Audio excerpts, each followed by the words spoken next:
Hey guys, welcome back to another episode of Common Ground. My name is Josh, that's Chris, and we are your two favorite, one Democrat, one Republican, and we're here to kind of discuss what went on during the week and kind of give you our perspectives from two sides of the aisle here. So let's start it off this week. I know there hasn't been much making the news or too many new things that's been happening. The big thing this week, though, has been the debt ceiling, and they finally got an agreement. I'm gonna Yay! try to throw some applause in here or something, but yeah, Yay finally to got an the agreement. yay to the prune juice posse. They actually got something done. We're going to just discuss a little bit whether or not Josh and I agree about it. Let me say this to start. I'm on vacation from work, and I'm a little bit behind with the news. I trying to get away from it a little bit and just unwind from work and life, and trying to do a little fishing and do some things I can enjoy for a change because we all know how life gets in the way of everything. Oh yeah. So I'm a little bit behind. I did try to get up to speed earlier this morning and last night about the debt ceiling, but um, yay, we've averted the manufactured crisis. Whoopee! Which I believe it is a manufactured crisis. But so, what do you say, Josh? Did they do good? Did they do bad? And then I'll give you my opinion. All of this is a stopgap. It's just temporary. We're gonna run into the same thing the next time the debt ceiling has to be raised again. It's gonna be a whole nother political showdown with two sides trying to get something out of the deal. And again, putting us in the middle. So we're paying for them to gain these political points. And yeah, it's not gonna change. We need to fundamentally change how that debt ceiling is raised, or if we do it automatically. I know some people just don't agree with that, but it has to be something so that we're not stuck in this every couple months, every Yeah, we're year gonna or we're gonna so. do this, and you're gonna see every time we do this, they're gonna try to strike the fear of God in you that the world's gonna end, and people aren't gonna get paid, old people are gonna starve to death, kids aren't gonna be able to go to school, and all the typical talking points, bullshit talking points to keep us all at bay, keep us fighting, keep us arguing, and back to the point of our show, which we're going to probably bring that up, on occasion. They seed all this divisiveness and reason for us not to unify because they need that. The corrupt media needs it. The corrupt politicians need it. They need us to argue down here at our level. That being said, I just the typical uh, saying they're kicking the can down the road. That's all I see in this. Some got something, some got something else. In the end, you and I really didn't get shit. We got Yeah. probably screwed in the end, just like we always do. Um, and I got an issue with Speaker McCarthy. He finally showed his true light to me, which I was waiting for. I gave him the benefit of the doubt, but I heard him on, I think it was Fox News today or one of the Fox. It wasn't the typical Fox, it was one of the offshoots. And he basically made the comment that we got a lot of stuff that we wanted, but government, in terms of my view of government growth, needs to be a lot smaller. They need to start making the government little, very little. And he basically said, well, here's the deal. Government's going to grow, but it's going to grow at a slower pace. Are you shitting me, man? That's not what me down here at my level as a Republican wants. But that's what they got. And I want government, small government, simple as that. So we're going to have a smaller government that's just going to grow slower, in his words. I got a problem with that.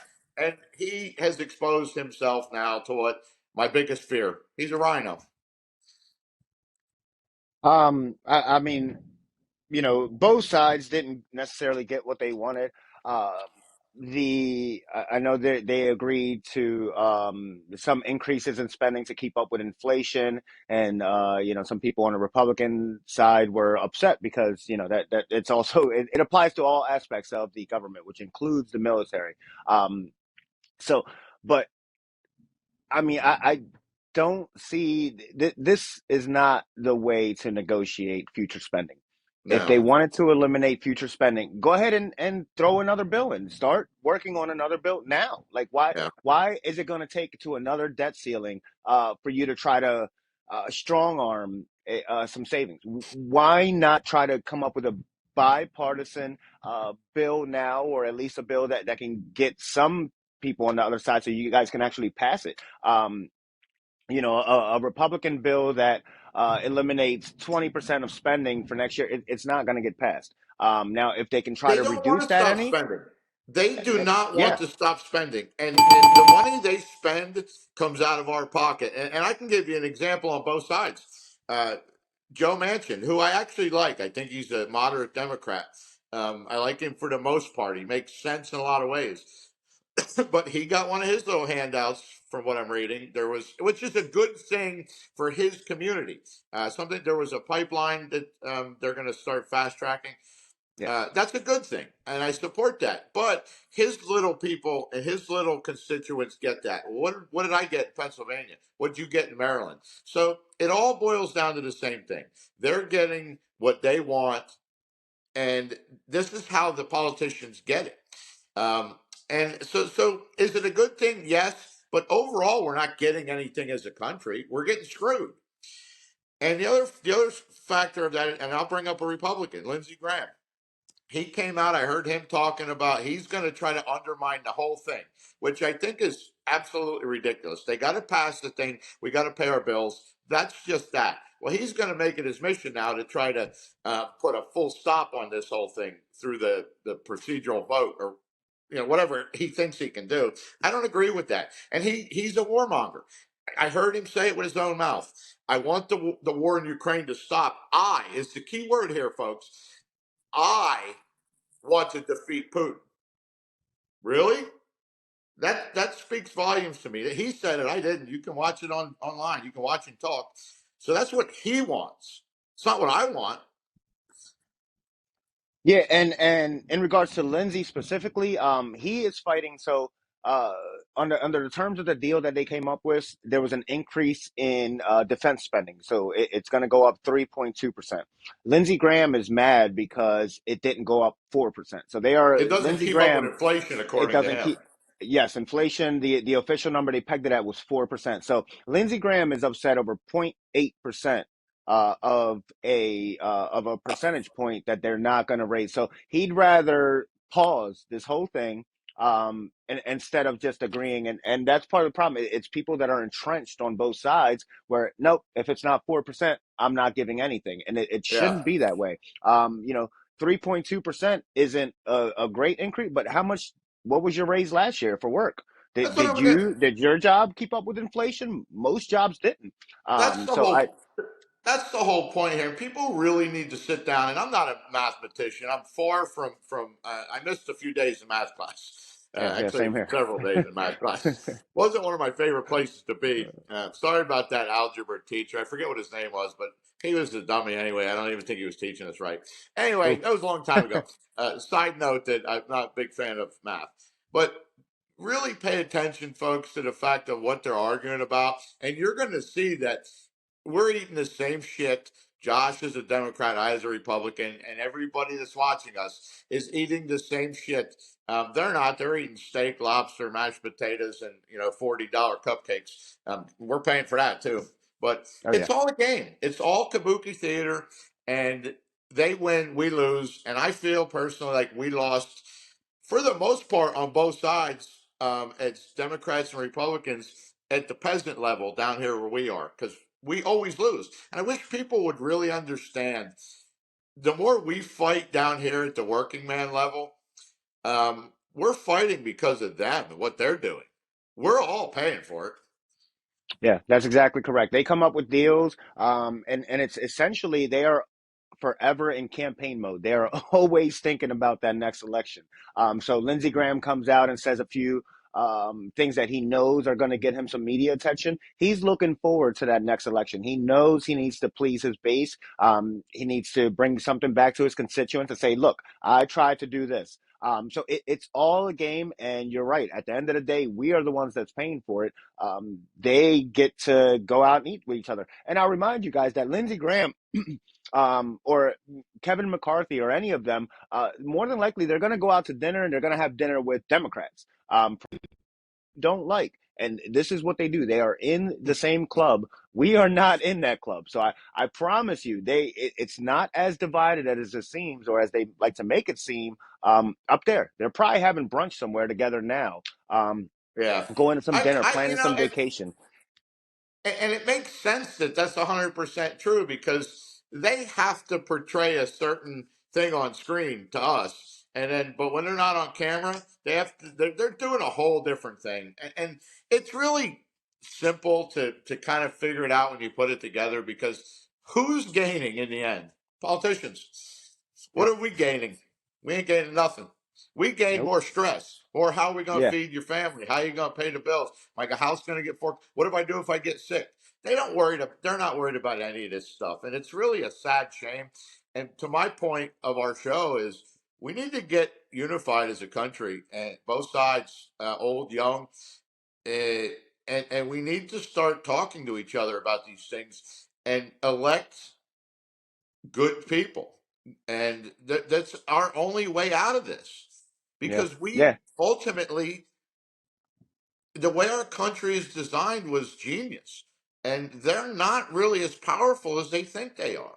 They want to Yeah. believe that, but it's up to us to fix this. Yeah, and I think a big thing is electing moderates. I mean, regardless of what side of the aisle you're on, Hmm. it's not going. If I choose the most progressive, left-leaning member of Congress that I can possibly find, um, more than likely they're not going to be able to pass any legislation. They're not going to be able to get anything done, Yeah. regardless of how much I like their policies. It's not going to work. So it is in my best interest, in America's best interest, to elect more moderate people so that there could be compromise, so that there could be a chance of something passing. Because if I just sit there on the left and go, no, I don't like anything that Republicans say, it's not helping us at the end of the day. So it makes for a good soundbite. AOC gets to say how much she likes green energy, but at the end of the day, is a green energy deal really likely to pass?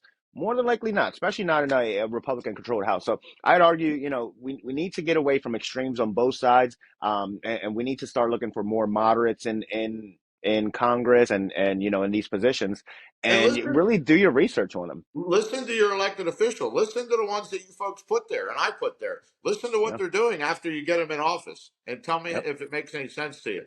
And are they doing what you wanted, or are they doing what they want and capitalizing on their book deals and all their fancy things and perks of the job that they get, their health care, their pretty handsome salaries? And ask me if it makes sense to you looking at it from that perspective.